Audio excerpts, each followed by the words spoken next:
आणि 4200 ढोल ताशा वादक आणि 800 ध्वजधारक त्याला उपस्थित होते आणि आम्ही 22 मिनिटाचं सलग वादन या सगळ्यांचं केलं।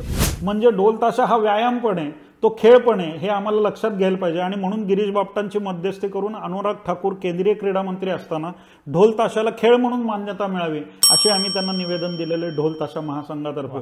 मला वाटतं आम्ही वादक आमच्या वादनाच्या रूपाने गणपतीची पूजा बघा। मी मुलांना म्हणलं की आपल्या मागचं पाठबळ गेलेलं आहे आर्थिक वादन तर करायचं का म्हणलं सप महाविद्यालयाला आवाज असा काढायचा की म्हणलं महाराष्ट्राला ऐकू गेला पाहिजे।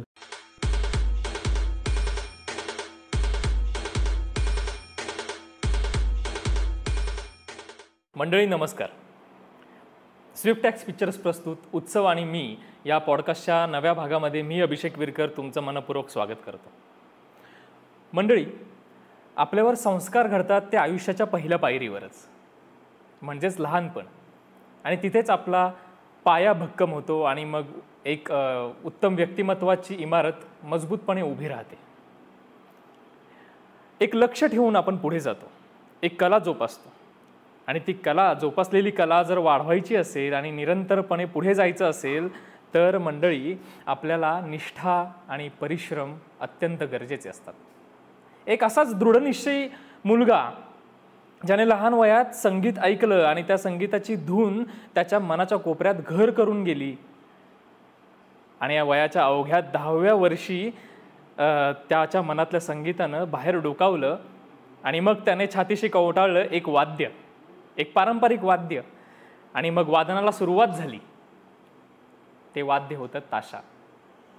ताशा वादनाची ही शालेय जीवनापासूनची सुरुवात अवघ्या 10व्या वर्षी सुरू झाली आणि बघता बघता हा प्रवास 47 ते 48 वर्षांचा झालेला आपण पाहिलेला आहे। हा प्रवासी आज एक उत्तम मार्गदर्शक झालेला आहे पुढच्या पिढीला घडवण्यासाठी। मंडळी, शाळेच्या पटांगणावरून सुरू झालेला हा प्रवास आज आंतरराष्ट्रीय स्तरापर्यंत नेलाय। महाराष्ट्र राज्य ढोल ताशा महासंघाचे अध्यक्ष श्री पराग ठाकूर सर आज आपल्या सोबत आहेत। सर नमस्कार।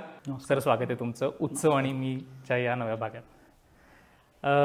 सर, गणेशोत्सव सुरू होतोय, एक चाहूल लागलेली आहे सगळ्यांना, तर ह्याची आतुरता जशी गणेश भक्तांना आहे तशीच कार्यकर्त्यांना सुद्धा आहे आणि ही चाहूल लागते ज्यावेळी कानी पडतो वाद्य पथकांचा तो नाद, ढोल ताशांचा आवाज। ही आतुरता वाद्य पथकातल्या प्रत्येक कार्यकर्त्यालाही आहे। पण आत्ता सध्या जो काही महापूर येऊन गेला आपल्या पुण्यात, मुळामुठेला आलेला जो पूर होता, ह्यात आतोनात नुकसान झालं ढोल ताशा पथकांचं।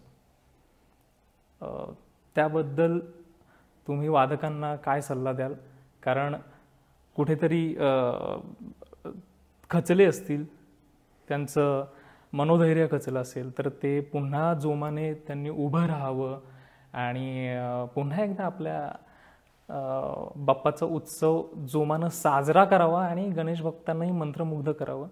तर यासाठी त्यांना काय तुम्ही लाख मोलाचा सल्ला द्याल? हा उत्सव गणपतीचा उत्सव आहे, तो दुःख हरताय सुख करताय, तो तेजाचा अंश आहे आणि या पृथ्वीवरती गणेश लहरी ज्या गणेश जन्माच्या निमित्ताने येतात त्याचं पूजन या निमित्ताने केलं जातं। हा जेवढा रावाच्या घरी साजरा होतो तेवढाच रंकाच्या घरी पण साजरा होतो। तो राजवाड्यात ज्या पद्धतीने साजरा होतो त्याच पद्धतीने झोपडीमध्ये साजरा होतो आणि या उत्सवाच्या आगमनाची डोळे लावून प्रतीक्षा सगळे गणेश भक्त करत असतात। तुम्ही आत्ता फक्त ह्या सगळ्या मंडळींचं म्हणताय, तुम्ही श्रीवत्ससारखा अनाथ आश्रम घ्या किंवा जे अपंग अनाथ अशी मंडळी आहेत, यांच्या आश्रमांमध्ये सुद्धा गणेश उत्सव होतो आणि त्याची ते सजावट करत असतात, त्याची ते वाट बघत असतात। आत्ता तुम्ही म्हटलं महापुराचं त्याच्यामुळे झालेलं नुकसान, तर मी असं नेहमी म्हणतो की ढोल ताशा ही कोण आहेत? मुलं मुली सगळी। तर ज्याच्या छातीवर केस आहेत आणि ज्याच्या मनगटावर जोर आहे त्यांनीच ढोल ताशा वाजवायचा। सोपं नाही आहे, एवढं मोठं वाद्य 27 इंची कमरेवर घ्यायचं, ते वादन करायचं, वादन करत असताना चालायचं आणि चालत असताना असा ठेका द्यायचा की लोकांनी नाचलं पाहिजे। तर असं करणारी ही मंडळी आहेत, ही अशा छोट्या मोठ्या महापुराने खचणारी नाहीत, ती कधी खचणार पण नाहीत. असं म्हणतात की महापुरे वृक्ष जाती परी लवाळे वाचती. आम्ही लवाळ्यासारखे होतो, पाणी येऊन आमच्यावरनं जाईल. तुम्हाला गणेशोत्सवात पुन्हा एकदा नाचवण्याची ताकद याच पथकांमध्ये, त्या तेवढ्याच जोरात तेवढ्याच जोशात येणार, वाजवणार आणि गणेशोत्सवामध्ये रंगत भरणार, यात माझ्या मनामध्ये शंका नाही. कारण असे पूर, असं पाणी हे आम्ही पहिल्यांदा बघतोय असं नाही.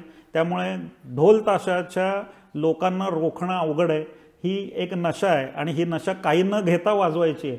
आणि ही संगीतातली नशा आहे, लोकसंगीताची आहे. तुम्ही गणेशोत्सवात बघाल नेहमीपेक्षा दुप्पट ताकदीने लोक उतरतील आणि भर पावसात सुद्धा लोकांना नाचवतील. माझ्या मनामध्ये याबाबत अजिबात संशय नाही. नक्कीच नक्कीच. म्हणजे हे आपले सगळे कार्यकर्ते, वादक नव्या जोमानं उभे राहतील या शंकाने, आणि तुम्ही आहात मार्गदर्शन करायला थोर व्यक्ती आहेत. सर, गणेशोत्सव सुरू होतो, ती आतुरता लागते, प्रत्येकाच्या मनात आतुरता असते साजरा करण्याचे उत्सव. तर ही आतुरता तुमच्या मनात एक कार्यकर्ता असताना कशी असायची? तुम्हाला ती ओढ कशी असायची? आणि एक वादक म्हणून सुद्धा तुमचा काय अनुभव? शनिवार पेठ मेहुणपुरा सार्वजनिक गणेशोत्सव मंडळ ट्रस्ट म्हणून आमचं मंडळ आहे शनिवार पेठेतलं. 125 वर्षापेक्षा अधिक काळ आता या गणेशोत्सवाला झाला आहे. तेवढंच ते मंडळ पण जुनं आहे. लोकमान्य टिळकांच्या केसरीच्या अग्रलेखामध्ये सुंदर आणि सुबक मूर्ती म्हणून मेहुणपुराच्या गणपतीचा उल्लेख आम्हाला सापडलेला आहे. तर अशा मंडळाचा मी कार्यकर्ता आहे. मी जेव्हा लहान होतो तेव्हा त्या गणपतीचं प्रचंड आकर्षण, तो उत्सव, ते मांडव, त्याच्या इथं एक लोखंडी कॉट टाकलेली, त्याच्यावरती रोज संध्याकाळी एक 4-5 जण येऊन ढोल ताशा वाजवणं. तर त्यातलं ताशावादन हाच माझं गणेशोत्सवात शिरण्याचं आकर्षण होतं. एखाद्या गोष्टीच्या गुह्यन ज्ञानामध्ये जाण्याचं जे प्रवेशद्वार असतं ते लहान असतं. तर त्या ताशाच्या ओढीने मी तिथं गेलो आणि जसं तिथं मांडव घालतात तसा घरी मी छोटा लाकडी आंब्याच्या खोक्यामध्ये मांडव घालायचो, लाकडाचा भुसा रंगात पसरायचो आणि वडिलांच्या मागं लागून एक प्लॅस्टिकचा उभा गणपती आणला होता, तो त्याच्यात बसवायचो. हा माझ्या गणेशोत्सवाची सुरुवात. आणि त्या ताशा वादनाच्या ओढीने तिथं गेल्यावर मी जर ताशा मागितलं तर वय वर्ष 10 होतं, कोणी मला ताशा द्यायचं नाही. मग ते ताशा दिला नाही की मला असं वाटायचं रुखरुख. पण मी काय करायचो, मी त्याचा ताल लक्षात ठेवायचो. आणि आमच्या वाड्यामध्ये आलो की काटदरे वडीवाले म्हणून होते, ते वड्या करायचे. त्यांची कोळशाची पोती होती, त्याच्यामागे खराटा असायचा. त्या खराट्यातल्या 2 काड्या काढून घ्यायचो आणि त्या काड्यावरती जायचो आणि माझ्याकडे लाकडी टेबल होतं. तर त्या दिवशी जो वाजवलेला लोकांनी ताल आहे तो मी पक्का करायचो आणि तो वाजवून ठेवायचो. तर आमच्याकडं शशी कोलामडे नावाचा कार्यकर्ता होता, आज तो दुर्दैवानी नाही आहे. तो उत्कृष्ट ताशावादक होता. त्याच्या ताशावर लोक नाचायचे आणि हे सगळे ताल मी लाकडी टेबलावर आमच्या खराट्याच्या काडीने पक्के केलेले होते. आणि एक दिवशी काही शशी आला नाही. आज त्याचा संतोष कोलामडे म्हणून मुलगा आमच्या मंडळाचा कार्यकर्ता आहे, पिढ्यानिपिढ्या कार्य चालतं. तर त्या दिवशी कोणी आलं नाही म्हणल्यावर ते सगळे म्हणले की एकदा पर्याला देऊन बघा. माझं नाव पराग असलं तरी लाडाचं नाव आमच्या भागातलं पर्याय, एकदा पर्याला देऊन बघा. आणि तो घेतला आणि त्यावेळेला आरके म्हणून आमचा जो मित्र होता त्याने कच्छी ताल घेतला होता. कच्छी म्हणजे थोडासा एक वेगळा ताल आहे आणि तो नाचायला फार भारी असतो. आणि तो घेतल्यावर मी पहिल्याच तालाला जी उचल घेतली त्यावेळेला सगळे म्हणले, अरे हा कुठं होता म्हणले पोरगा, आता ह्याचा ताशा सोडायचा नाही. आणि मग मी तो ताशा गळ्यात घेतला. तर समाधानच्या चौकात आम्ही आलो की आमच्या सगळ्या मंडळींचं एक काम असायचं, 4 आण्याचा हार घ्यायचा, तो माझ्या गळ्यात घालायचा आणि समाधानच्या चौकात मी जे ताशा वाजवायला सुरुवात करायचो तो नटराजच्या इथं आमचा ताशा थांबायचा, जिथं गणेश विसर्जन आहे. तोपर्यंत मी ताशा थांबू नये म्हणून एक जण माझ्याकडे भजी, गोपाळ म्हणून आमच्या इथं समोर बाइंडिंगचं दुकान होतं, तो भजीची पुडी घेऊन बसलेला असायचा. मी नुसतं भुकेचं खूण झाली की तो असं हळूच एक भजं काढून माझ्या तोंडात घालायचा. कोणीतरी कोल्ड्रिंकची बाटली आणायचं. हे नितांत केलेलं प्रेम होतं. आणि हे माझ्यापेक्षा मला असं वाटतं की ते माझ्या वादनावरचं प्रेम होतं. आणि अशा वादनाच्या ओढीने मी या गणेशोत्सवात वयाच्या 10व्या वर्षी आलो. आत्ता माझं वय 57 आहे आणि तरी मी असं म्हणणार नाही की मी वाजवत होतो. मी आजही माझ्या मंडळाच्या गणपतीपुढे 5 मिनिटं तरी सेवा म्हणून वादन केल्याशिवाय गणेशोत्सवात पुढे जात नाही. हे मला भावलेला हा गणेशोत्सव आहे, हे वादन आहे. वा, म्हणजे सातत्य राखलं तुम्ही. त्या सातत्य, आवड असलं की सातत्य राखलं जातं. एक आणि मुळात म्हणतात ना की आवड असली, एक सवड पण मिळाली पाहिजे आवड जपण्यासाठी. तर ती तुम्ही इतक्या बिझी शेड्यूलमध्ये सुद्धा वेळ काढून गणेशोत्सव साजरा करता. कौतुकास्पद आहे सगळं. आणि जसं तुम्ही उल्लेख केला की अगदी लहान असताना तुम्ही त्या काड्या खराड्याच्या घेऊन मग ताल धरायचात. शालेय जीवनापासून हा प्रवास सुरू झाला, शाळेच्या पथकांपासून किंवा मंडळातही शालेय वयातनं तुमचा सुरू झालेला प्रवास, ते एक वादक, उत्कृष्ट वादक आणि आज ढोल ताशा महासंघाचे अध्यक्ष, हा सगळा प्रवास, हा ग्राफ, हा चढता आलेख, ह्याचं वर्णन कसं कराल? मला नेहमी असं वाटतं की माणूस एका ठराविक ठिकाणाहून जेव्हा इप्सित स्थळी जातो तेव्हाचा तो प्रवास त्याचा एकट्याचा नसतो. त्याला समाजातले खूप घटक या सगळ्या विषयाला कारणीभूत असतात. कुठलाही माणूस जेव्हा आपण म्हणतो हा नेता होतो, हा विजयी होतो, तो संघटनात्मक हे होतो, तर त्याच्या पाठीमागे अनेक जणांचे कष्ट असतात, त्याग असतात. दहीहंडीची अवस्था येते. खालचे खांदे जर मजबूत असतील तर वरचा जाणारा सहज हंडी फोडू शकतो, नाही तर ते सगळ्या डोलाला लगेच कोसळतो. मला असं वाटतं मी आज या स्थानापर्यंत जाण्यासाठी मेहुणपुरा मंडळातल्या आमच्या कार्यकर्त्यांपासून माझ्या नातेवाईकांपर्यंत, ते अगदी खरं सांगायचं तर माझ्या धर्मपत्नीपर्यंत सगळ्यांचा खूप मोठा वाटा आहे. आणि मला असं वाटतं की ढोल ताशा हे मी ज्या वेळेला त्यामध्ये प्रवेश केला त्यावेळेला त्याला एवढं ग्लॅमर नव्हतं. म्हणजे ते ग्लॅमर कसं होतं तुम्हाला थोडक्यात सांगतो की आम्ही ढोल ताशा वाजवायचो तेव्हा ढोल ताशांची संख्या किती, मी नुमवीमध्ये वाजवायचो. परचुरे सर म्हणून आमचे रमेश परचुरे, ज्यांना मी माझ्या आयुष्याचं फ्रेंड, फिलॉसॉफर अँड गाईड म्हणतो, तर त्यांच्या इथं वाजवायला मिळणं हा मानाचं होतं. मी जेव्हा वाजवायला सुरुवात केली तेव्हा त्यांच्या इथं मला ताशा वाजवायला मिळाला नव्हता. मेहुणपुऱ्याच्या कोपऱ्यावर इकडं मंडळ आणि इकडं परचुऱ्यांचं घर. मग एकदा सरांना सगळे म्हणले की सर फार भारी ताशा वाजवतो, पण ते मिळायचं नाही कारण त्यावेळेचे स्टॉलवर्ड्स वेगळे होते त्या क्षेत्रात. आणि एकदा मी तिथं वाजवल्यावर परचुरे सर माझ्या भावाला म्हणले, अरे हा कधी एवढा तयार झाला म्हणले. आता झालं. मग त्या मिरवणुकांमध्ये काय व्हायचं, परागचा ताशा ऐकण्यासाठी आमचं परचुरे सर एक 10-12 आमच्या वाड्यांचे गणपती एकत्र करून सगळ्या मुलांना छान रांगोळ्या काढून आम्ही ती मिरवणूक काढायचो. एक वेगळं हे होतं. गणेशोत्सव हा मोठा आकर्षणाचा विषय माझ्या आणि अभ्यासाचा. 8-10 वाड्यांची मंडळी एकत्र येणं, त्यांनी त्या सकाळी रांगोळ्या घालणं, त्याच्यातनं प्रत्येक त्या आमच्या छोट्या टेम्पोमध्ये त्यांची मूर्ती ठेवणं आणि आम्ही वाजवत जाणं, हा जो काही एक अलौकिक त्याचा प्रकार होता ना. मग त्याच्यामध्ये माझा ताशा रंगात आला की त्या दक्षिणमुखी मारुतीच्या इथे एक गावठी पथक यायचं एका मंडळाचं. ते आलं की त्याला उत्तर आपला पराग देतो म्हणून मला 2 ढोलावर उभं केलं जायचं आणि मग मी ताशा वाजवायचो. तर आधी ताशा थांबतो कोणाचा, तर मग ते त्या गावठी पथकाच्या शेवटी कंटाळून थांबायचं आणि मग आम्ही आमची गळाभेट घ्यायचो. स्पर्धाही अशी असावी, ते गळे कापून असावे, ते गळे मिळवणारी असावी. आणि ते मला त्यावेळेला कळलं, त्याची ती गंमत आहे. आणि त्या ताशा वाजनात आमच्या मुलांना आनंद काय, तर आमचा पर्याय सरस ठरला. तर हे जे वादनाची ही जी गंमत आहे ती आता ग्लॅमरमध्ये बदलली. अजय अतुलनी सिनेसंगीतात ढोल ताशाचा वापर केल्यानंतर ढोल ताशाला ग्लॅमर आलं.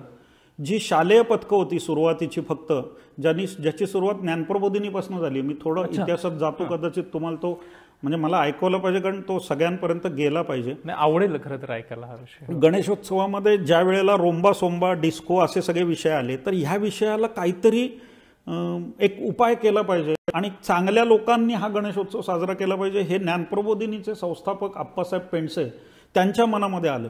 आणि कोंढणपूरच्या जत्रेमध्ये त्यांनी गुलाबराव जाधवांना ताशा वाजवताना बघितलं. त्यांची ती ताशावरची जी हलणारी बोटं आणि जी करामत होती, तर ते म्हणले की हे छान आहे, हे आपल्याला मिरवणुकीत आणलं पाहिजे. आणि मग ते गुलाबरावांना शोधून त्यांनी, गुलाबराव कांबळे, आणि त्या गुलाबराव कांबळ्यांना शोधून त्यांनी त्या उत्सवात आणलं आणि त्याच्यावरती मुलांना शिकवलं. आणि मग त्याच्यामध्ये ज्ञानप्रबोधिनीचं टिपरी नृत्य, म्हणजे ज्याला बर्ची म्हणतात, ते टिपरी आहे. टिपरी, त्याच्यामध्ये लेझिम, हे जेव्हा सुरू झालं तेव्हा लोकांना कळलं की अरे हे वैभव आहे. म्हणजे माझ्या गणपती पुढे स्पीकर लागण्यापेक्षा हे लागलं पाहिजे तर लोकांचं आकर्षण आहे. आणि मग दगडूशेठनी वगैरे त्या पथकांना खूप मोठंही दिलं. आज जे तुम्हाला ती पांढरी टोपी, बदामी कलरचा झब्बा, पांढरी सुरवार आणि त्या वाद्याच्या तालावर थिरकणारी ती बर्चीची पावलं जी दिसतात ना, ती 62 साली आप्पासाहेब पेंडसेंनी गणपतीमध्ये केलेला अभिनव प्रयोग येतो. आणि मग तो सगळ्या असं शाळांना वाटायला लागलं की अरे आपल्याला पण एक छान पथक मुलांचं करता येईल, हा संस्काराचा भाग आहे. मग गरवाऱ्याचं पथक आलं, मग स्वरूपवर्धिनी आलं, मग नुमवी आलं, मग रमणबाग आलं. अशी ती शालेय पथकांची धूम त्या 65 सालानंतर 70च्या दशकापर्यंत आली. आणि त्यामुळे गणेशोत्सवाला लोकांना असं वाटायला लागलं की अरे हे काहीतरी बघण्यापेक्षा हे छान आहे ना, काय करामत करता येते. असं त्याचे खरे जनक आप्पासाहेब पेंडसे म्हणले पाहिजे. त्याच्यापूर्वी जी पुण्याच्या गणपतीत वाजवायची ती गावठी पथकं होती. माझ्या भाषेत जर बघायचं झालं तर गावठी पथकांचा दणका आहे ना तो वेगळा आहे. खाली लावलेली लुंगी किंवा हाफ पॅन्ट, त्याच्यावरती तो टी शर्ट, गोटीबंद शरीर आणि झांजा किंवा हे घेणारे ते हात आणि कुटणार. म्हणजे मला जर विचारशील तर आता आखाड संपलाय आज, पण ते जो आहे ना तो गावठी गावरान रस्ता आहे. आणि आमची जी पुणे शहराची पथकं आहे ती चिंचगुळाची आमटी आहे. पण या दोन्हीची आवश्यकता उत्सवाला नेमकी आहे आज. आणि त्या गावठी पथकांची जागा मग आमच्या या शालेय पथकांनी घेतली आणि मग ती गणेशोत्सवाची जी गंमत आहे ती लोकांना कळली. आणि मग दगडूशेठवाले असतील तर ते म्हणले अरे आमच्या समोर हे पथक पाहिजे, मग मानाचे गणपती म्हणले अरे हे पाहिजे. आज गंमत अशी आहे की पुणे शहरामध्ये 4,500च्या वर मंडळ रजिस्टर आहेत आणि पुणे शहरामध्ये वाजवणारी पथकं 180. तर हा विषम हे पुरायचा कसा? तर आता तो पुरणार नाही. पण अशी ही ढोलताशाची सुरुवात पुणे शहराच्या, ज्याला शहरी पथकांची म्हणू, ती ही सुरुवात झाली. आणि मग ज्ञानप्रबोधिनी, स्वरूपवर्धिनी, गरवारे याच्या पुढे सगळे वाजवणारे होते. त्या संख्येच्या पेक्षा जास्त हे बर्चीवाले, टिपरीवाले, लेझिमवाले होते. काही ठिकाणी खेळ चालायचे. दशावताराचे खेळ कोकणात ज्या प्रकारे चालतात तसं गावठी पथकांपुढे खेळ व्हायचे. राम सीतेचा विवाह व्हायचा, शिवाजी महाराजांचा राज्याभिषेक व्हायचा, अफजल खान भेट व्हायची. हे सगळे ते झांजवाले झांजा कडेल ठेवून दाखवायचे. ती लुंगी लावलेली ते पटकन ते वाजवायला आले तरी मला फार मोठी गंमत वाटते. त्या निंबाळकर तालमीचे इथे लोक आली की कोपऱ्यात कोंडाळा करून बसायची रस्त्यावरती, एक भाकरी त्याच्यावरती चटणी ती खायची आणि उठली की जो त्यांचा जोश आहे ना तो तुम्हाला आम्हाला आवडणार नाही. त्याला ते रगच लागते आणि ती रग त्यांच्याकडे होती. त्यांच्याकडे रग होतं आणि शहरातल्या पथकांकडे कौशल्य आहे. असा हा एक छान मिलाप आहे. दोन्ही समन्वय आणि दोन्ही पाहिजे. उत्सवाला रगही पाहिजे आणि त्याला कौशल्यही पाहिजे. मग त्यातनं जे सुरेख वातावरण निर्माण होतं ना तर ते. त्यामुळे तुम्ही जेव्हा लक्ष्मी रोडला जाता तेव्हा निंबाळकरचा गणपती आला की लोक 2 हात वर करून हजारो लोक नाचतात.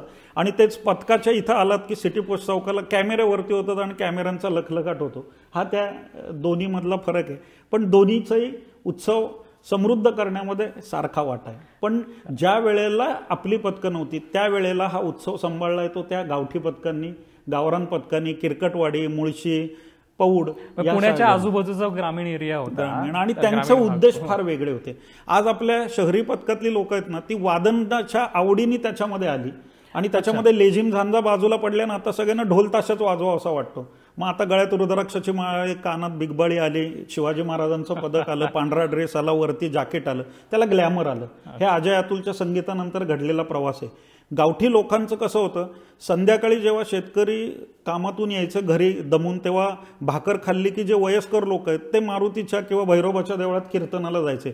मग तरुणांनी काय करायचं तर तरुण पारावर बसून चाकाट्या पेटायचे. मग त्यांना हे मनोरंजनाचं साधन सापडलं आणि त्यांनी ढोल ताशा सुरू केली. त्यांनी रगही जिरली कारण तालमीतली पोरं आहेत ती. त्यामुळे जेवल्यानंतर त्यांना तो हे मिळाला आणि मग त्यामुळे मिळालेला जो निधी आहे तो त्यांनी गावच्या विकासासाठी, देवळाच्या बांधकामासाठी असा वापरला. त्यामुळे या दोन्ही पथकांमध्ये बेसिक फरक हा आहे की आम्ही मनोरंजनासाठी आणि आमच्या आवडीसाठी वाजवलं आणि त्यांनी गावच्या विकासासाठी वाजवलं. अनेक दृष्टीने बघितलं म्हणजे हा असा तो ढोल ताशाचा एक. पण आपण एक शहर म्हटलं की शहरात जे येतात, जे की लोकसंख्या शहराची वाढते, एकतर त्यात शिक्षण, नोकरी या निमित्तानं येणाऱ्यांचं फार प्रमाण आहे आणि मग ते शहरात काही त्यातले लोक कायमस्वरूपी स्थायिक होतात. तर मग गावाकडचं त्यांची जी परंपरा पूर्वीच्या काळी ती त्यातल्या काही लोकांनी इथं रुजवली का, की शहराप्रमाणेच त्या प्रवाहात वाहत गेले? नाही, ती त्यांनी रुजवली असं नाही म्हणता येणार. ती आमच्या ज्या वेळेला गावठी पथकं वाजवत होती त्यातून ट्रान्सफॉर्मेशनचा जो विषय झाला की शालेय पथकांची निर्मिती, त्यांनी ती रुजवली. आणि मग 2000 सालानंतर शालेय पथकातून ही जी आत्ताची सगळी वेगवेगळी पथकं ती उभी राहिली. 2000 नंतरचा प्रवास आहे, या 24 वर्षातला माझ्या डोळ्यासमोर झालेला प्रवास आहे. त्याची सुरुवात जी आहे ती 2 पथकांनी केली. एक नुमवीतून शिवगर्जना पथक निघालं, ज्याचं नावही मला सुचलं ज्यावेळेला थांबलं नुमवीमध्ये काही कारणाने. त्यावेळेला रात्री बैठक होती, मला आठवतं जयश्री पावभाजी टिळक रोडची, तिथं मुलं बसली. तीन संध्याकाळी मला बोलवलं, संध्याकाळी म्हणजे 9. आनंद सराफ आमचे सामाजिक कार्यकर्ते, मी गेलो. सगळे म्हणले आता शाळेचं मैदानही मिळणार नाही, वाजवायला मिळणार नाही, आपण कसं करायचं वादन. तर त्यावेळेला मी असं सहज त्यांच्यामध्ये बसलो तर म्हणलं अरे असं खचून काय जाता म्हणलं, वादन तर होणार म्हणलं. तर ते म्हणले सर कसं करायचं. म्हणलं एकेकाने 1000 रुपये काढून एक ढोल उभं करा आणि म्हणलं पथक उभं करा. ते म्हणले सर नाव काय द्यायचं. अरे म्हणलं ही महाराष्ट्राची भूमी सुपीक आहे, याला शिवाजी महाराजांचा आशीर्वाद आहे, द्या गर्जना. म्हणलं शिवगर्जना, असं ते नाव शिवगर्जना पडलं. आणि त्या पहिल्या बिगर शालेय पथकाची निर्मिती झाली. त्याच मला वाटतं वर्षी समर्थ पथकाची निर्मिती झाली. अशी ती पहिली पथकं आहे. आणि आज जो तुम्हाला दिसतोय तो आता पुणे शहरामध्ये साधारणतः 180 पथकांचा हा सगळा संसार आहे. पुणे जिल्ह्यामध्ये वेगळा आहे. म्हणजे आता पिंपरी चिंचवडमध्ये गेल्या वर्षीपर्यंत आम्ही 15-16 पथकं म्हणत होतो. यावेळेला तिथं आम्ही बघितली तर 46 पथकं आहेत. तळेगाव दाभाडेमध्ये आत्ता साधारणतः तळेगाव दाभाडे शहरामध्ये 18 पथकं आहेत. मावळमध्ये वेगळी आहे. त्याच्यानंतर अमरावती, नागपूर, नाशिक, अकोला, कोल्हापूर, सोलापूर असा हा महाराष्ट्रातला आहे. आता अहमदाबाद आहे. आता त्याचा जो वृक्ष आहे तो वेलू गगनागे वरी गेला असं ज्याला म्हणतो तसं दुबई आहे, अमेरिका आहे, कॅनडा आहे, ऑस्ट्रेलिया आहे. मी आत्ता परवा एक ताशा विकत घेतला चिकोडीचा 14,000ला आणि ऑस्ट्रेलियाला पाठवला. माझ्या शेजारचे ब्रह्मे म्हणून आहेत, त्यांच्या मुलांनी तिथं पथक बसवलं. तर तो म्हणला दादा एक चिकोडीचा ताशा पाठव. सांगलीच्या भागातले जे चिकोडी आहे तिथलं जे मुस्लिम कारागीर जे ताशे करतात, ठोक्याचं भांडं, तांबा आणि पितळ मिक्स, त्याचा एक नाद वेगळा येतो, ते मी आत्ता तिथं पाठवलं. तर आता हा आकर्षणाचा भाग आहे. मोदींचं स्वागत ऑस्ट्रेलियात ढोल ताशाने झालं आणि त्यांनी जाऊन ढोल वाजवला, हे आपलं सगळ्यांनी बघितलंय. तर त्यामुळे ढोल ताशाची संस्कृती यापुढे वाढत राहणार. आकर्षणाचा विषय आहे तो तरुणांच्या. हा जो काही आपण देशाच्या बाहेर आपली ही संस्कृती रुजते वाद्यपथकांची आणि वाढते, तर एक आपल्या देशाची सांस्कृतिक ओळख पण वाद्यपथकं देत आहेत खऱ्या अर्थानं. अभिमानास्पद गोष्ट आहे. महाराष्ट्राच्या बाहेर सुद्धा वाद्यपथकं देशांतर्गत आपली जातात वेगवेगळ्या उत्सवांच्या निमित्तानं. त्यात 22 जानेवारीला जे राम मंदिराचं उद्घाटन झालं,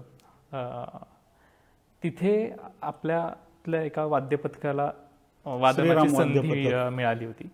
तर ही अभिमानास्पद गोष्ट, ज्यावेळी अशा मोठ्या ठिकाणी आपल्याला जायचंय, तो बहुमान मिळतो, तर काय भावना असतात. मुळात श्रीराम मंदिर हा लोकांच्या श्रद्धेपेक्षा आमच्या राष्ट्राच्या चैतन्याचा मानबिंदू असं मी मानतो. आणि त्या ठिकाणी ढोल ताशाचं वादन होणं, तर मला असं वाटतं की तो सन्मान आम्हाला मिळायलाच हवा होता आमच्या कुठल्या तरी पथकाला. याचं कारण ढोल ताशाची निर्मिती ही पण ऐतिहासिक पौराणिक काळामध्ये घेऊन जाते आपल्याला. म्हणजे ढोल ताशा कसं निर्माण झालं हे तुला सांगतो, म्हणजे जरा ते लोकांनाही कळेल. अगदी माझा पुढचा प्रश्न तोच होता. तर ती गंमत आहे थोडी, आपल्या लोकांना ते ऐकायला मिळाली पाहिजे. जगामध्ये सगळ्यात प्रथम ध्वनी कुठला निर्माण झाला तर तो ओंकाराचा ध्वनी. आणि ओंकाराचा ध्वनी निर्माण झाल्यानंतर जर ह्या जगामध्ये काही झालं असेल कलेच्या संदर्भातलं, तर शंकराचं तांडव नृत्य आहे. शंकराची बायको जी आहे ती सती आहे, तिचं नाव त्यावेळेचं, ती दक्ष राजाची कन्या आहे. आणि दक्ष राजांनी एक यज्ञ आरंभला आणि शंकराचा अपमान करण्यासाठी त्या यज्ञाला त्यांनी शंकराला निमंत्रण पाठवलं नाही. पण सती ही त्याची मुलगी असल्यामुळे सतीने जाण्याचा हट्ट धरला आणि शेवटी शंकराला तो मानावा लागला. अर्थातच तिथं गेल्यानंतर शंकराचा अपमान झाला आणि शंकराने म्हणजे नंदीपासून सगळेजण त्याच्यामध्ये त्या यज्ञाचा विध्वंस झाला. तर या यज्ञाचा जो विध्वंस झाला आणि रागामध्ये शंकराने जे तांडव नृत्य केलेलं आहे, त्या तांडव नृत्यामध्ये शंकराने आपल्या हातातलं डमरू जे आहे ते रागाने फेकलं आहे. आणि ते रागाने फेकल्यानंतर त्याची 2 भांडी वेगळी झाली. ती 2 भांडी म्हणजे आज तुम्ही जे संबळ बघता ती 2 भांडी आहेत. त्या एका भांड्याला पुरुष म्हणतात आणि एका भांड्याला प्रकृती म्हणतात. पुरुष आणि प्रकृतीच्या मिलनातून पुन्हा सृष्टीची निर्मिती आहे, म्हणजे संहारातून पुन्हा निर्मिती, हा त्यातनं एक संदेश आहे. तर ह्याची जी संबळाची निर्मिती झाली त्या जातकुळीतलं जे वाद्य आहे ते वाद्य आहे ताशा. त्यामुळे संबळाला तुम्ही बघाल तर खालनं सगळीकडनं त्याला मेटल आहे, म्हणजे धातू आहे, आणि वरनं त्याला कातडं दिलेलं आहे. आणि त्यामुळे त्या जातकुळीतलं जे वाद्य आहे ते ताशा आहे. त्यामुळे ताशा तुम्हाला धातूच्या ह्याच्यातनं खालनं हे केलेलं दिसतो आणि वरती तो आहे तो तडम तडम वाजतो. त्यामुळे ताशा हे त्या जातकुळीचं वाद्य आहे. तुम्ही ढोलाचं जर म्हणाल तर ढोलाचं आत्ता बघाल तर 2 पानं आहेत आणि त्याच्यामध्ये अवकाश आहे, त्याला ब्रह्मांड म्हणता येईल. त्याच्यामध्ये घुमार आहे, म्हणून तुम्ही लांबनं जेव्हा ढोल ताशा ऐकता तेव्हा तुम्हाला ताशापेक्षा ढोल ऐकू येतो. ढुम ढुम हा जो घुमार आहे तो त्या ब्रह्मांडाच्या पोकळीतून निघालेला घुमार आहे, तर तो तुम्हाला ऐकायला येतो. तर ते कुठल्या ह्याच्यातलं वाद्य आहे तर शंकराच्या तांडव नृत्याला साथ देण्यासाठी एक पहिलं वाद्य बनलं, त्याचं नाव आहे मृदुंग. ते बनवणारा कोण आहे तर तो आहे ब्रह्मदेव, की या शंकराच्या तांडवाला आता आपण साथ द्यायला वाद्य निर्माण करू. मृदुंग म्हणजे कुठलं, ज्याचं अंग मृद म्हणजे मातीचं आहे असं वाद्य त्यांनी केलं, त्याला कातडं लावलेलं आहे. आता शंकर हा जगातला पहिला नर्तक झाला ब्रह्मदेव हा पहिला निर्माता झाला वाद्य. आता हे वाद्य वाजवणार कोण? तर ते वाजवलंय गणपतीने, आणि म्हणून पहिला मृदुंग वादक गणपती, आणि म्हणून गणपतीच्या मिरवणुका मग त्या जाताना असो. मला एकदा पोलिसांनी प्रश्न विचारला होता की पाहुणे तुमच्या घरी येतात, आनंद होतो, जाताना तुम्हाला तुमच्या डोळ्यात पाणी पाहिजे, तुम्ही काय म्हणे वाजवत नेता त्याला आणि विसर्जन करता. मी पोलिसांना म्हणलं की गणपती हा पहिला मृदुंग वादक आहे, आणि संगीत हे आमच्या अंगामध्ये देवांच्या काळापासून आहे. कारण श्रीकृष्ण म्हणलं तर एका हातात सुदर्शन चक्र आहे, तर एका हातात बासरी. सरस्वती म्हणली तर वीणा आहे, शंकर म्हणलं तर त्रिशूल आहे, तसा डमरू आहे. तर प्रत्येक वाद्याची ही आमच्या देवाची पण परंपरा आहे. शास्त्र आणि संगीत हे दोन्ही आमच्या अंगामध्ये पहिल्यापासून आहे. त्यामुळे आमच्या गणपतीची मिरवणूक जाणार ती सवाद्यच जाणार, आणि ती वाजत गाजतच जाणार. अहो, जो माणूस आम्ही वैकुंठ धमनी नेतो तेव्हा सुद्धा मृदंग वाजून पुढे भजन म्हणण्याची परंपरा आहे, आणि कपाळाला बुक्का लावतात. तर गणपती नेताना तर आम्ही गुलाल उधळून वाजवत नाही नेला तरच नशीब. तर त्यामुळे हे जी वाद्य आहेत ह्याची निर्मितीची ही कथा जशी सांगतो तशी तुम्ही बघाल तर हे मंगलवाद्य आहे, आणि त्याच वेळेला हे रणवाद्य आहे. तुम्हाला तबला बिबला घरात ऐकू छान वाटेल, तुम्हाला ढोल ताशा घरात ऐकता येईल का? हॉलमध्ये ऐकता येईल का? त्याला असं मैदानच पाहिजे. आणि जसं एखाद्या कुस्तीमध्ये पैलवानाच्या अंगामध्ये रग येण्याकरता हलगी वाजवली जाते ना, तसं रणांगणात ढोल ताशा वाजला ना की त्या रणांगणातल्या माणसाचे भाऊस पुरण पावतात. आजही तुम्ही सिटी पोस्टच्या चौकात या, तिथं पथक येतं, पथक आल्यानंतर पहिला भगवा झेंडा आसमानता तसा उंच जातो, आणि पहिलं जेव्हा टिपरू ढोलावर पडतं आणि ताशाची काडी पडते तेव्हा लोक म्हणतात अंगावर रोमांच उभे राहिले. ते रोमांच काय तर ते रणवाद्याचे रोमांच आहे. आणि म्हणून ढोल ताशा हे एकाच वेळेला रणवाद्य पण आहे, ते एकाच वेळेला मंगलवाद्य पण आहे, आणि त्यामुळे ते लोकांना मोहित करतं आणि लोक त्याच्यामध्ये आकृष्ट होतात. मग तो म्हातारा असो, तरुण असो, नाही तर लहान असो. लहान मुलांचे हात का वरती जातात कडेवर बसलेल्या मुलांचे? कारण त्यांनाही ते आकर्षण वाटतं की अरे हे छान आहे, हे व्हायला पाहिजे. तसंच म्हाताऱ्याचा हातही वरती जातो, तोही धोतर घातलेला असला तरी मांडीवरती ताल धरतो. तर ही ढोल ताशाची गंमत आहे, ही लोकवाद्य आहे, लोकसंगीत आहे. आणि हे केवळ ह्यासाठी वापरलं असं समजू नका. जुन्या काळामध्ये जेव्हा संदेशाची देवाणघेवाण होत होती तेव्हा सीमेवरती नगारासारखं मोठं भांडं असायचं, आणि ते वाजवलं जायचं, आणि त्या बोलातनं संदेश जायचं की गावावर संकट आलंय तर त्या नगारा वादनातून जायचं. एखाद्यावरती काही चांगली गोष्ट झाली तर त्या नगारा वादनातून जायचं. आणि एवढंच नव्हे तर एखादी गावामध्ये रोगाची साथ आली तर त्या नगाऱ्यावरती औषधी झाडपाल्याचं लेपन करून ते वाजवल्याने त्याच्या लहरी वातावरणात जातात आणि रोगराई जाते, असे सुद्धा समज त्या काळात होते. इतक्या काळापासून संगीत आमच्यामध्ये रुजलेलं आहे आणि आम्ही त्याचा वापर करतोय. तर ते वाचताना आम्हाला छान वाटतं, यात काही नवल नाही. आणि तबला शिकायला 12 वर्ष लागतील, पेटी शिकायला 20 वर्ष लागतील. ढोल ताशा तुम्ही ऐकायला गेलात की 4 दिवसांनी तुम्ही मांडीवर ताल धरून पहिला ताल तर घेणारच. ही लोकसंगीताची कमाल आहे. आणि पंजाब म्हणलं तर भांगडा आहे, गुजरात म्हणलं तर गरबा आहे, महाराष्ट्र म्हणलं तर काय तर ढोल ताशा. तुमची भाषा ढोल ताशा. त्यामुळे हा ढोल ताशाची गंमत, प्रत्येक प्रांताची एक ओळख, संगीताची ओळख आहे. पुराण काळात पुराणांमध्ये सुद्धा महत्व सांगितलं गेलंय. जसं तुम्ही आता सांगितलं तो इतिहास म्हणजे पुराणातल्या ह्या गोष्टी कशी निर्मिती झाली या सगळ्यांची. यात फक्त मध्ये एकच विषय जो महत्वाचा माझ्याकडनं मला सगळ्या लोकांना सांगावं वाटतं, तो मात्र माझा उल्लेख राहिला, तो मी तुला मध्येच थांबवून जरा देतो. की या सगळ्या पथकांच्या अग्रभागी भगवा ध्वज आहे. हो. आणि भगव्या ध्वजाला प्रणाम केल्याशिवाय कुठल्याही ढोल ताशाचं वादन होत नाही. अप्पासाहेब पेंडसेंनी ती परंपरा सुरू केली आणि ती सगळ्या पथकांनी पाळली. त्याचं कारण आहे, तुम्ही सगळ्या देशांचे ध्वज जर बघाल तर चौकोनी आहे, आयताकृती आहे, कोणावर चंद्र आहे, कोणावर सूर्य आहे, कोणावर तारे आहेत. भगवा ध्वज जर तुम्ही बघितलं तर त्याचा आकार कसा आहे तर तुम्हाला दिसेल तो असा अग्नीच्या ज्वाळेसारखा आहे. हो. तर ज्या दिवशी पृथ्वीवरती पहिला सूर्योदय झाला त्या दिवशी हा भगवा झेंडा जन्माला आला. हा कुठल्या पक्षाचा नाही, हा कुठल्या संघटनेचा नाही, तो वारकऱ्यांचा आहे, तो धारकऱ्यांचा आहे, तो शंकराचार्यांच्या मठावर पण आहे आणि रायरीच्या तटावर पण आहे. त्यामुळे हा जो भगवा झेंडा आहे हा आमचा प्राण आहे. आणि हा भगवा झेंडा आम्ही प्रमाण मानलंय आणि या झेंड्याला आमचा पहिला प्रणाम आहे. आणि हा कुणाचं काम करतो तर तो त्याचं जे रूप आहे ते अग्निनारायणाचं आहे आणि त्याचा जो रंग आहे तो सूर्याच्या उगवतीचा रंग आहे. त्यामुळे तो एकाच वेळेला अग्निनारायणाचं प्रतीक आहे आणि एकाच वेळेला सूर्यनारायणाचं प्रतीक आहे. त्यामुळे आमचा पहिला प्रणाम हा अग्नीला आणि सूर्याला आहे आणि म्हणून त्याला प्रणाम करून आमच्या ढोल ताशाचं वादन सुरू होतं आणि म्हणून त्याला अग्रभागी पूजेचा मान आहे. आणि हा आम्ही ध्वजाचा राखलेला मान आहे. त्यामुळे ध्वज हा त्यातला खूप महत्वाचा विषय आहे आणि तो आमचे सगळे लोक आजही अगदी काय म्हणू मनापासून पूजतात. वा वा. म्हणजे एकतर या वादनानेच वादक खऱ्या अर्थानं देवाची असेल, आपल्या गणपती बाप्पाची सेवा करतो असं म्हणायला हरकत नाही.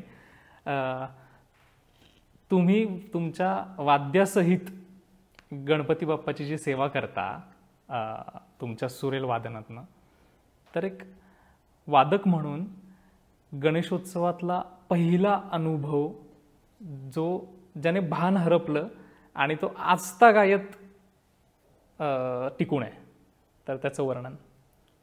एक प्रसंग म्हणलं की तुम्ही मला कोड्यात टाकले, कारण असे अनेक प्रसंग या 47-48 वर्षाच्या आयुष्यामध्ये माझ्या म्हणजे मी अनुभवले, ऐकायला आवडतील बरेच आणि खूप छान छान आहेत. म्हणजे विषय खूप गमतीशीर आहेत. आणि खरं सांगू का, माझं वादन सुरेल आहे की नाही माहीत नाही, पण मी ते मन लावून करतो हे मी मात्र खात्रीशीर सांगू शकेन. लोकांनी ठरवायचं सुरेल, कारण आता लोकांना उपाधी पटकन लावाविषयी वाटते.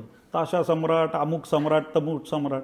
मला वाटतं मला हे काही जमलं नाही. मी त्या सम्राट बिम्राटच्या ह्याच्यात नाही, पण मला ते आवडतं आणि मी मनस्वी प्रेम करतो त्या वाद्यावर. त्यामुळे ते वाजवायचं.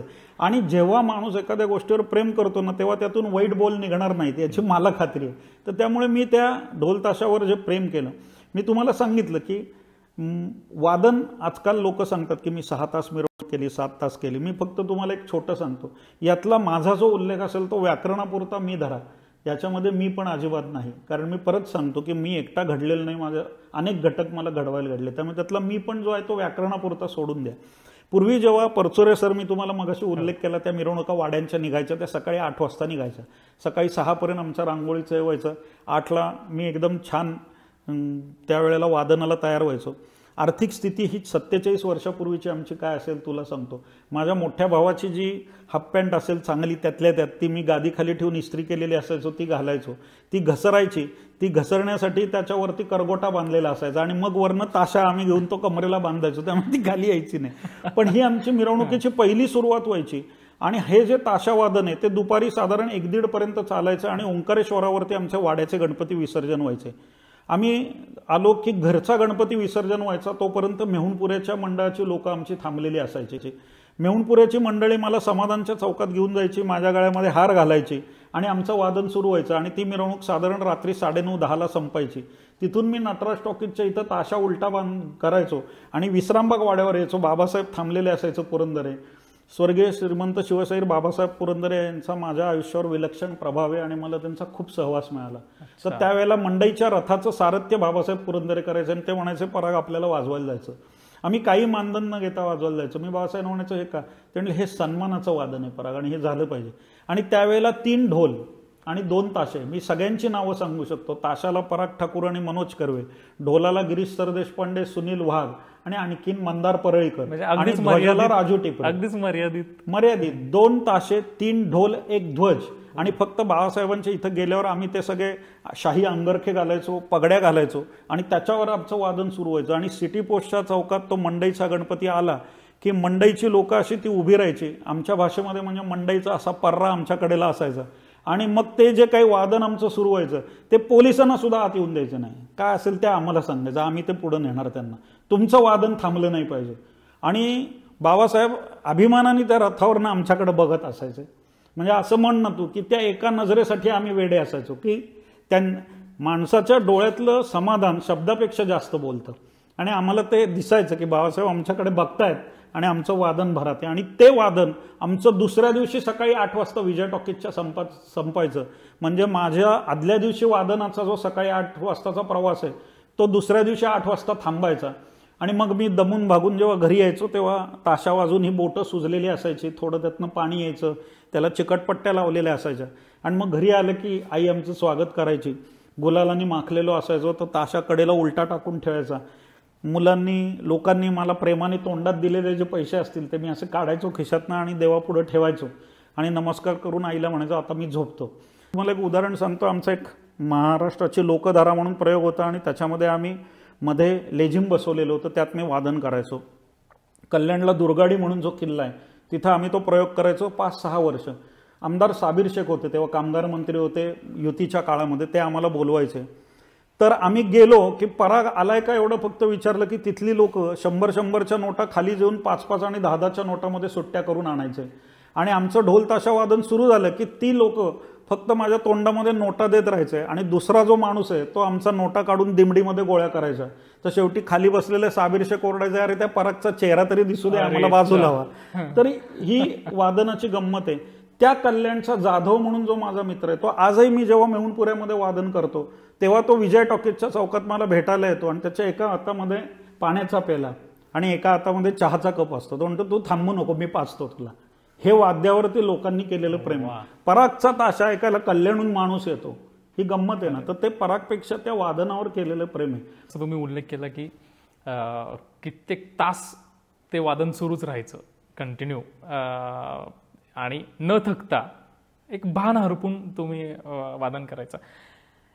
एक वादक जेव्हा भान हरपून हे वादन करतो आणि ऐकणारे श्रोते मंत्रमुग्ध होतात, तर ह्या सगळ्या मेहनतीमागे गणपती बाप्पाचा हात असतो का डोक्यावर? त्याचं काही प्रचिती तुम्हाला आलेली आहे? 100%. मला असं वाटतं की पुजारी जो असतो तो गणेशाची पूजा करतो, तो आरती म्हणतो, सोहळं नेसतो, छान पवित्र याने पूजा करतो. मला वाटतं तो गणेशाची आराधना पूजेच्या रूपात करतो. मंडळाचा एक शेजारी राहणारा एखादा माणूस आज माझा प्रसाद आहे असं म्हणतो, त्यावेळेला त्याची इच्छा अशी असते की गणपतीला आज माझा प्रसाद दिला. तो त्या रूपाने त्याची भक्ती करतो. मांडववाला जेव्हा पहिल्यांदा वासापूजन करतो आणि त्याच्यानंतर नारळ फोडतो, त्यावेळेला त्याच्या मनामध्ये असतं की या विघ्नहर्त्याचा उत्सव निर्विघ्नपणे पार पडावा आणि एकही पाण्याचा टिपूस न येता उत्सव साजरा व्हावा. जो याच्यामध्ये हळद, कुंकू, गुलाल, बुक्का विकतो तो म्हणतो की हे बाप्पाच्या कपाळाला जाणार आहे, त्यामुळे याच्यामध्ये माझाही थोडासा हातभार आहे. जो हार विणतो तो म्हणतो की बाप्पाच्या गळ्यातला हार मी आहे, मेहुणपुऱ्याच्या गणपतीचा हार मी केलाय, मंडईच्या गळ्यातला हार मी केलाय. तर त्याच्यामध्ये तो त्याच्या रूपाने पूजा बांधतो. मला वाटतं आम्ही वादक आमच्या वादनाच्या रूपाने गणपतीची पूजा. या विषयावरती औषध कुठलं आहे तर ते वादन आहे. त्यावेळेला मी सगळं विसरतो, माझ्या डोळ्यासमोर काही राहत नाही, मला घर दिसत नाही, मला प्रश्न दिसत नाही, मला फक्त दिसतं माझं वाद्य आणि त्यातनं निघणारे बोल. तर मला असं वाटतं की मी त्या रूपातून देवाची पूजा बांधतोय. तर हे पूजन आम्ही या वादनाच्या रूपातून करतो. आणि म्हणून मी नेहमी म्हणतो की गणेशोत्सवामध्ये आत्ता काही अपप्रवृत्ती शिरतायत का तर शिरतायत, पण ज्या वेळेला या गणेशोत्सवाला वारीचं पावित्र्य प्राप्त होईल त्यावेळेला आमचं लोकांना किंमत कळेल की त्यामध्ये आमचा वाटा खूप मोठा असणार आहे. कारण आज आमच्या वादनाला लोक खाऊन पिऊन नाचू शकत नाहीत, त्याच्यासमोर नृत्य होत नाहीत. त्याच्यापुढे तुम्हाला दिसेल ते असे छान लयबद्ध वाजवणारी लोक, अंगामध्ये सुरवार आहे, झब्बा आहे, त्यांनी जॅकेट घातलंय, एक छान वादन चाललंय आणि ते वाजवत पुढे चाललंय. तर सुशिक्षित IT क्षेत्रापासून जिल्हाधिकाऱ्यापर्यंतचा समाज या उत्सवामध्ये आणण्याचं श्रेय हे ढोल ताशा मंडळांचं आहे.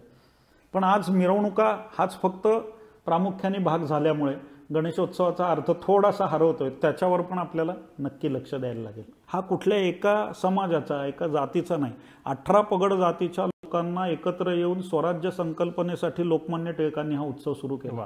ज्या वेळेला इतर मार्गाने संघटन करता आलं नसतं आणि इंग्रजांचा ज्या वेळेला पगडा होता त्यावेळेला इंग्रजांच्या काळामध्ये धर्माच्या अपूच्या गोळीसारखा वापर करून हा उत्सव लोकमान्य टिळकांनी घरातल्या देवाऱ्यातून रस्त्यावरच्या मांडवात आला. त्यावेळेला त्यांना हे नक्की खात्री होती की घरातली पवित्रता रस्त्यावर राहणार नाही, पण ह्या उत्सवाच्या निमित्ताने होणारं संघटन हे इंग्रज सरकार विरुद्ध वापरता येईल म्हणून त्यांनी या उत्सवाचा वापर केला. तुम्ही राजाराम मंडळ किंवा कुठल्याही गणपतीची मूर्ती बघा, ती राक्षसाला मारणारा गणपती आहे. तर राक्षस म्हणजे इंग्रज आहे. थोडक्यात आम्हाला यांना मारायचं आहे आणि पुढे जायचं आणि स्वातंत्र्य मिळवायचं, हा लोकमान्य टिळकांना देण्याचा त्यातला हेतू होता. तेव्हा आमचा प्रधान हेतू होता स्वराज्य, आजचा प्रधान हेतू आहे सुराज्य. वा, अप्रतिम. सर, मागाशी तुम्ही एक उल्लेख केलात की वाद्यपथकांसोबतच लेझिम आणि टिपरी असे खेळ सुरू असायचे पूर्वी. आत्ता हे खेळ वाद्यपथकांसोबत जे पूर्वी असायचे चालू, तर ते आता लोप पावतायत का, असं कुठे दृश्य तुम्हाला दिसतंय का? आणि जर लोप पावत असतील तर मग जो काही तरुणांचा ओढा आता फक्त वादक होण्याचा जो आहे, तर त्यांनी ह्या खेळांचं सादरीकरण करण्यासाठीही पुढे यायला हवं. तर यासाठी काय सांगाल तुम्ही? कारण खूप महत्वाचे आहेत ते खेळ सुद्धा. मला लोप पावता असं नाही वाटत. अच्छा. तर हे प्रकार लोकांच्या रुचीमधनं उतरणारे नाहीये, तर ते बघायला कमी का मिळतात? तर त्याच्यामध्ये कष्ट आहेत. लेझिम नाचणारा मुलगा तुम्ही बघितलाय का? त्या लेझिम नाचणाऱ्या मुलाचं घाम जेव्हा निघतो ना, तो पहिल्या 2-4 चौकामध्येच निघालेला असतो आणि त्यामुळे त्याला लागणारा दमसास जो आहे तो मोठा आहे. आणि त्यामुळे आत्ता कसं आहे, आत्ताच्या तरुणांमध्ये सहज काय जमेल ते करण्याची प्रवृत्ती जास्त आहे. खूप मला तोषवू नका, खूप मला कष्ट करायला लावू नका, पण मजा तर करायला द्या, मग ते वादन आहे. आणि दुसरं असं आहे की पूर्वी लेझिम होते, लेझिममधले प्रकार आहेत. तुम्ही आजही सोलापूर साईडला गेलात तर नटची हलगी आहे आणि त्या नटच्या हलगीवरती 1000 लोक लेझिम खेळतात. तुम्ही तिथं बघायला गेलं तर मगाशी जी म्हणली तशी रग आहे, पैलवानी आहे, ते सहसा खाली वाकत नाहीत, ते फक्त एवढंच नाचत असतात आणि छान हे करतात, 5-6 हलगीवर नसतात. हेच जर तुम्ही सांगली साईडला गेलं तर त्याला एक घुमकं आहे आणि एक हलगी आहे, पण ती हलगी कड्याची आहे आणि ताणलेली आहे, ती नटची नाही. त्याच्यावरती 50-60 शाळेतली मुलं लेझिम खेळतात, पण त्यांच्या पायामध्ये वीज असते, जमिनीवर पाऊल ठरत नाही. मी माझ्या मंडळामध्ये सांगलीच्या मंडळानं आणलं होतं, त्यांना फक्त रद्दीचे पेपर द्यायचे, ते तापवून ते घुमकं आणि हलगी वाजवायला लागले की तिची पोरं खेळतात. अहो गंमत आहे त्याच्या. पथकांची एकूण संख्या किती आहे महाराष्ट्रातच जर विचार करायचा म्हटलं तर? आत्ता पुणे शहर जर म्हणाल तर साधारण 150 ते 160च्या आसपास आहे. जिल्हा जर त्याच्यामध्ये धरला तर ती साधारण 220च्या वर आहे. आणि महाराष्ट्राबाहेर विचार म्हणजे महाराष्ट्रभरचा विचार करायचा झाला तर ती नक्की 1000च्या आसपास जाईल आता. आणि पथकांची संख्या दिवसेंदिवस वाढत जाते वर्षानुवर्ष. तो आपण विचार जर केला इतक्या वर्षांचा तर काही ग्रुप्स होतात आणि ते वेगळे होतात, मग पुन्हा नवीन पथकं उभी राहतात. तर ह्या सगळ्या पथकांनी एकत्र येण्यासाठी काय केलं पाहिजे? मला एक सांगा ना की कुटुंबामध्ये आई वडील असतात, त्यांना 3 मुलं होतात, 3 मुलं होईपर्यंत ते एकत्र असतात. 3 मुलं झाले आणि तिघांच्या बायका आल्या की संसार वेगळे होतात. थांबवतो का आपण? नाही. जिथं उत्पत्ती आहे तिथं लय आहे. त्यामुळे पथकं जशी निर्माण होतात तशी ती काही बंदही होतात. आपण त्याचाही विचार केला पाहिजे. आपल्यामध्ये साधारणतः सामाजिक अभिसरणामध्ये मन ज्यांची पटतात जुळतात असे मित्र एकत्र येऊन विषय सुरू होतात. काही कारणाने मान सन्मान या विषयावरनं काही त्याच्यामध्ये मतभेद झाले तर ते वेगळे होतात. पण प्रत्येक वेळेला त्यांना टोकलं कशाला पाहिजे? मी उलट म्हणतो की चला वेगळे झालायत ना, चला आता छान वाजवा, तुमचं वादन चालू राहू दे. ह्या सगळ्या विषयामध्ये सातत्याने एखादी गोष्ट पुढे नेणं आणि टिकणं हा खूप अवघड विषय. त्यामुळे निर्माण होतात तसे बंदही होतात. म्हणजे दरवेळेला एक 15 पथकं समजा निर्माण होत असतील तर तुम्हाला माहित नसतं, पण मला माहिती असतं की 10-12 पथकं बंदही होतात. त्यांची वाद्य कोणतरी घेतं, ते पुढे चालू करतं. एखाद्याची उत्पत्ती का होते आणि ती होऊ नये म्हणून प्रयत्न करणं, यासाठी मी कधी प्रयत्न करणार नाही. पण ती झालेली उत्पत्ती चांगली आहे ना, त्याच्यापासून छान वादन ऐकायला मिळत आहे ना, त्याच्यातनं छान उपक्रम मिळतात ना. तुम्हाला काय वाटतं की ढोल ताशा वाजवणारी ही पथकं फक्त वादन करतात का? ढोल ताशा पथकाच्या वादनापेक्षा तुम्हाला दुसरा विषय सांगतो. ढोल ताशा पथकांना आम्ही दिलेले जे विविध सामाजिक उपक्रम आहेत, या सामाजिक उपक्रमातून गेल्या 13 वर्षामध्ये साधारण 6 कोटी रुपयांची मदत त्यांनी समाजाला दिलेली आहे. समाजाकडनं आलेला वादनरूपी पैसा पुन्हा तो समाजाच्या देवघरामध्ये नेण्याचं काम या पथकांनी केलंय. कोणी करोना काळामध्ये काम केले, लोकांना जेवायला घातलंय, कोणी आपले पुरस्कार सुरू केलेत, कोणी एखादा तुम्हाला सांगायला हरकत नाही पवार म्हणून बँड वादक होता, वडीलही बँडमध्ये वाजवायचे आणि मुलगाही बँडमध्ये वाजवायचा. मुलगा आजारी होता, गणपतीमध्ये गेला, तो गेल्यानंतर वादन तर केलं पाहिजे म्हणून त्याला सेवागृहात ठेवलं आणि बापानी वादन केलं बँडचं.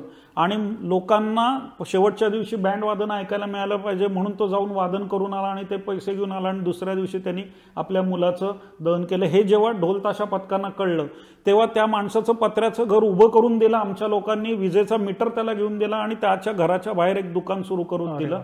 ही ढोल ताशा पथकांची ताकद आहे. वा. तर ह्या ढोल ताशा पथकांचं हे जे सामाजिक योगदान आहे हे आमचे लोक विसरतात. आम्हाला फक्त आवाज मोठा अमुक तमुक हे आहे. मला असं वाटतं की ही समाजाच्या ताकदीकडे अजून लोकांचं लक्षच गेलं नाही. तरुण तरुणींचा असलेला विधायक वापर या सगळ्या ढोल ताशाच्या पथकांना जर एक धरण बांधलं आणि समाजाचे डोळे कान म्हणून जर यांना वापरलं गेलं तर ह्यांच्याकडनं खूप काही करता येण्यासारखं जे मी बघतोय. अनेक अडचणींच्या ठिकाणी आमच्या तुम्हाला सांगतो की ढोल ताशा वादक कुठलाही पैसे घेत नाही, पण बँड वादक पोटासाठी वादन करतात. त्या बँड वादकांना कोरोना काळामध्ये अन्न जेव्हा मिळणं मुश्किल होतं त्यावेळेला ढोल ताशा पथकांनी 2दा कार्यक्रम करून त्यांना 2-2 महिने पुरेल असं किट त्या बँड वादकांच्या मालकांच्या हातात दिलं होतं. तुम्हाला सांगायला हरकत नाही, पथकाचं नाव फक्त मी घ्यावं न घ्यावं मला, कारण एका पथकाचं नाव घेतलं तर 180, मग लाडकं कोणाला आवडतीचा नावडतीचा असा प्रकार नाही, म्हणजे सगळीच पथकं आवडतीचे. तर त्यांनी असं मला विचारलं होतं की आमच्या पथकाचं नामकरण समारंभ आहे सर, तुम्ही याल का? म्हणलं मी नाही येत.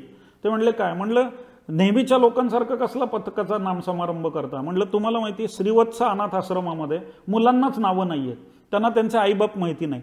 त्या तिथं जा आणि तुमच्या पथकाला नाव ठेवून घ्या. त्या लोकांनी जाऊन अनाथ आश्रमामध्ये वादन केलं आणि तिथं स्वतःच्या पथकाचं नाव ठेवलं. मला वाटतं ही जागृती आहे. माझा शेखर कुलकर्णी म्हणून डॉक्टर मित्र आहे, तो ब्रेस्ट कॅन्सर स्पेशलिस्ट आहे महिलांचा. तर त्याच्याकडे एक महिला येत होती आणि महिलांचं ते ऑपरेशन झाल्यानंतर हाताला एक सूज येते आणि ती सूज आणि वेदना या खूप असतात. तर एका जी महिला त्याच्याकडे उपचाराला येत होती त्या महिलेला हा त्रास जाणवला नाही, म्हणून त्याला ते कारण शोधायचं होतं. तो त्या महिलेला विचारत होतो मी काही वेगळं केलंय का, मला सांगा, अमुक तमुक. तिला काही ते सांगता आलं नाही. निघताना फक्त ती सहजतेने म्हणली की सर मी ढोल वाजवायला जाते म्हणून, ढोल ताशापथ. त्या शेखर कुलकर्णीला माहिती होतं की पराग आपला मित्र, त्याने मला फोन केला. अरे म्हणलं पर्या ते ढोल ताशा पथकात वादन केलं आमच्या एका ब्रेस्ट कॅन्सर झालेल्या महिलांनी आणि तिला वेदनाही जाणवत नाही, आनंदी आहे रे म्हणलं, ती आपल्याला प्रयोग करायचा. म्हणलं बोल काय करायचं. तो म्हणला अशा माझ्याकडे 17-18 महिला आहेत, त्यांना एकत्र करू आणि शास्त्रीय प्रयोग करू.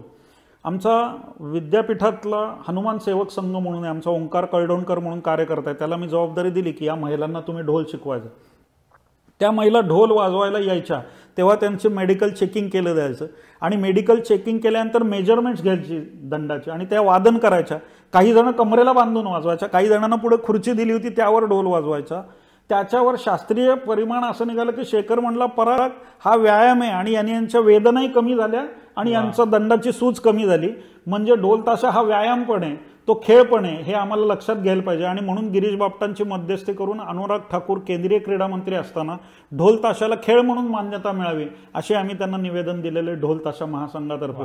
सर असा एक प्रसंग की जिथे सगळे वाद्यपथक किंवा खूप मोठ्या प्रमाणात वादक एकत्र आले आणि एक मोठा कार्यक्रम राबवला गेला आणि त्याचा रेकॉर्ड झाला, तर असं काही प्रसंग असतील तर ऐकायला आवडेल. ढोल ताशा महासंघ म्हणून आम्ही असे बरेच उपक्रम केले.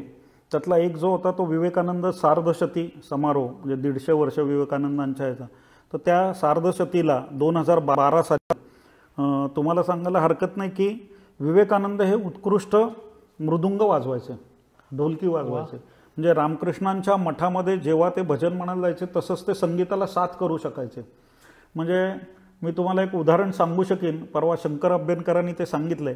पर्वतकर म्हणून गोव्याला एक मृदुंग वादक होते. तर त्या मृदुंग वादन पर्वतकर म्हणजे हा त्यातला खूप मोठा माणूस होता. म्हणजे पर्वतकर हे किती मोठं माणूस होतं, म्हणजे तालाच्या संदर्भात थोडा विषय बाजूला जातो पण मला ते सांगितल्याशिवाय राहत नाही. शंकर जे अभ्यंकरांनी सांगितलेला प्रसंग तो उद्धृत करतो. तर हे पर्वतकर नेपाळच्या पशुपतीनाथ मंदिरामध्ये वादन करत होते मृदुंगाचं. त्यावेळेला हस्त याच्यावरचं म्हणजे हत्तीच्या याच्यावरचा एक ताल ते वाजवत होते आणि राजघराण्याचा हत्ती पिसाळला आणि तो कोणालाही ऐकेना आणि तो पशुपतीनाथ मंदिराच्या इथं आला. तर तो पशुपतीनाथ मंदिराच्या इथं आल्यानंतर पर्वतकरांचं मृदुंग वादन आणि त्यात तो हत्तीच्या याच्यातला ताल तो ऐकल्यानंतर हत्ती शांत झाला. वादनातली ताकद मला याच्यात सांगायची आहे तुम्हाला की वादनात ताकद काय असते, तर त्या मृदुंगाने उधळलेला हत्ती सुद्धा शांत झाला. असे पर्वतकर. हे पर्वतकर विवेकानंद गोव्याला गेलेले असताना आज जो गोवा तुम्हाला वेगळ्या कारणासाठी प्रसिद्ध दिसतो तर तो त्या वेगळ्या कारणासाठी सुद्धा आहे. तर तिथं भजनाला साथीला मृदुंग वाजवताना पर्वतकर होते. तर विवेकानंद त्यांना म्हणले की मृदुंग वाजवताना असं एवढं तुम्हाला ते नाही का, म्हणजे वादनाच्या शैली असतात. तुम्ही बघता तर झाकीर हुसेन केस उडवतात, आमचे लोक ढोल असं वरती गुडघ्यावर उचलतात, ताशेवाला असं वर काढी नेऊन, तर ती प्रत्येकाची आदा असते. म्हणजे वादनात रमल्यानंतर त्यातल्या तुम्ही ड्रम वादक असाल तर तो वाजवता वाजवता असं फेकतून पुन्हा काठी झेलून वाजवतो. तर ती तसं पर्वतकरांना ते म्हणाले की वाजवताना एवढं वेडवाकडं अंग आणि तोंड करायला लागतं का. तर त्याच्यावर पर्वतकर चिडले. ते म्हणले तुम्हाला यातलं काय माहिती. त्याच्यावर स्वामी विवेकानंदांनी त्यांना अत्यंत शांतपणे उत्तम मृदुंग वाजून दाखवला आणि तेव्हा पर्वतकरांनी त्यांना नमस्कार केला की तुम्ही फार महान वादक आहात. तर ह्या विवेकानंदांना मानवंदना देण्यासाठी मी म्हटलं की ढोल ताशा वाजेल आणि तो कसा वाजेल तर किमान 5000 लोक वाजवतील. सकाळच्या ढोल ताशा स्पर्धेला मी मुख्य परीक्षक असताना शिवमणी पाहुणे परीक्षक म्हणून आले होते. तर तेव्हा मी शिवमणींना म्हणलं की एवढा मोठा माणूस तो आज ड्रम याच्यातला जागतिक कीर्तीचा माणूस आहे. म्हटलं सर एक जर का मोठा कार्यक्रम केला तर तुम्ही याल का महासंघाला. ते म्हणले क्या करने वाले हो. म्हणलं एक 500-1000 लोग मिलके बजाएंगे ढोल ताशा. तर तुम्हाला म्हणले 500-1000 की क्यों सोचते हो, सोच जरा ऊपर रखो, बडा कुछ करो, मैं जरूर आऊंगा. म्हणलं ठीक आहे. तर आम्ही 5000 लोकांचं वादन ठेवलं. तुम्हाला सांगायला हरकत नाही, SP कॉलेजला आम्ही विवेकानंदांना मानवंदनेचा कार्यक्रम घेतला. कुठल्याही पेपरला जाहिरात दिली नव्हती, फक्त तोंडी निमंत्रण होती आणि 4200 ढोल ताशा वादक आणि 800 ध्वजधारक त्याला उपस्थित होते. आणि आम्ही 22 मिनिटाचं सलग वादन या सगळ्यांचं केलं. तर शिवमणींना वाजवण्यासाठी जे त्यांनी ड्रम वरती व्यासपीठावर ठेवले ते म्हणले ये नीचे लेके जाओ, आणि ते मध्ये येऊन त्यांनी या मुलांबरोबर वाजवले. म्हणले मजा आ गया, ठाकूर आज बहुत खुश हुआ. तर हे त्यांचं जे आहे ते आम्ही करू शकलो. पण ह्याच्या मागची गंमत अशी की आम्ही ज्या 2-4 कंपन्यांकडे गेलो होतो त्यांनी आम्हाला पैसे द्यायचं कबूल केलं, खर्च, आणि आम्हाला गिनीज बुक वर्ल्ड रेकॉर्ड करायचं होतं. अच्छा. मी कंपनीचं नाव सांगत नाही कारण ते योग्य होणार नाही. त्यांनी ऐन वेळेला 3 दिवस अगोदर, मला वाटतं 28 का 29 ऑगस्ट 6चा उपक्रम आहे, 2012 सालचा. तर ते म्हणले की आम्ही एवढा खर्च करू शकणार नाही, आम्ही तुम्हाला अमुकच पैसे देऊ. साधारण त्यावेळेला त्या उपक्रमाला 30-35 लाखाचा खर्च होता. आणि ते म्हणले की आता आम्ही तुम्हाला एवढे नाही देऊ शकणार, 3-3.5 लाख देऊ. त्याविषयी रात्री मला आठवतंय, जे तुमचं हे आहे, मला वाटतं टिळक रोडचं ती संस्था कुठली, मुक्तांगण म्हणजे आपलं पुणे आहे, तर ह्याच्यामध्ये आम्ही रात्री बैठक बोलवली. मी सगळ्यांना भावनिक आव्हान असं केलं. विनीतजी कुबेर आणि राहुल सोलापूरकर आमच्या मदतीला होते. तर मी विनीतजी कुबेर आणि राहुल सोलापूरकरांना म्हणलं वादन तर करायचं आहे बुवा.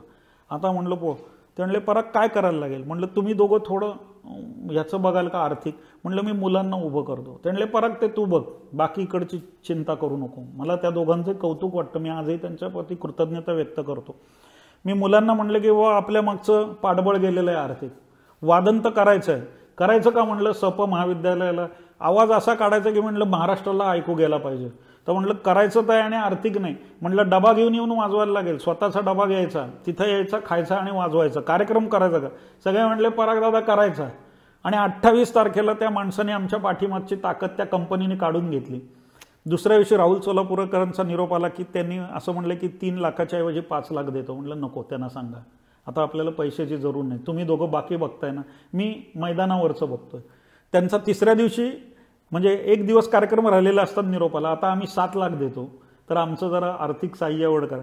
मी राहुलजी सोलापूरकरांना म्हणलं नंबर द्या. मी बोललो त्या माणसाला, म्हणलं की आता आर्थिक साह्याची आवश्यकता नाही, पण तुम्हाला पुढे बसायचं एक 10 पास पाठवून देतो. म्हणलं संकटी नेहमी संधी असते आणि त्या संधीचा सुयोग्य वापर करता येतो. मुलं कशी वाजवत आहेत ते बघायला तुम्ही मात्र आवर्जून या. त्यांना इतकं वाईट वाटलं त्याचं. आणि ज्या कार्यक्रमाचं पेपरला जाहिरात नाही, तो 5000 लोकांच्या वादनाचा कार्यक्रम ऐकायला 75,000 लोक सप महाविद्यालयाच्या मैदानावर 2012 साली आले. मला वाटतं ही आम्ही दिलेली खरी मानवंदन आहे विवेकानंदांना. अगदीच. खरंच मंडळी, आपण खूप चांगल्या पद्धतीने जाणून घेतलं पराग सरांकडून की त्यांच्या नजरेतला उत्सव आणि आज बाप्पाला काय हवंय. अनेक पैलू उघडकीस आले. यात सामाजिक असतील, शैक्षणिक असतील, सांस्कृतिक असतील, राजकीय असतील, हे सगळ्या पैलूंचं आपण माहिती करून घेतलीत खूप चांगल्या पद्धतीने. वाद्यसंस्कृती कशी रुजली आणि ती कशी जोपासली पाहिजे हे सुद्धा समजून घेतलेलं आहे. सर, तुम्ही वेळात वेळ काढून आलात आणि आम्हाला इतकं छान मार्गदर्शन केलं, आम्हाला आणि सगळ्या प्रेक्षकांना सुद्धा. त्यामुळे तुमचा खूप खूप आभारी आहे. धन्यवाद. आणि काही चूक झाली असेल तर क्षमा. चूक तर नक्की नाही. आणि तुम्ही सगळे तरुण लोक ही जो प्रयत्न करतायत त्याला सलाम आहे.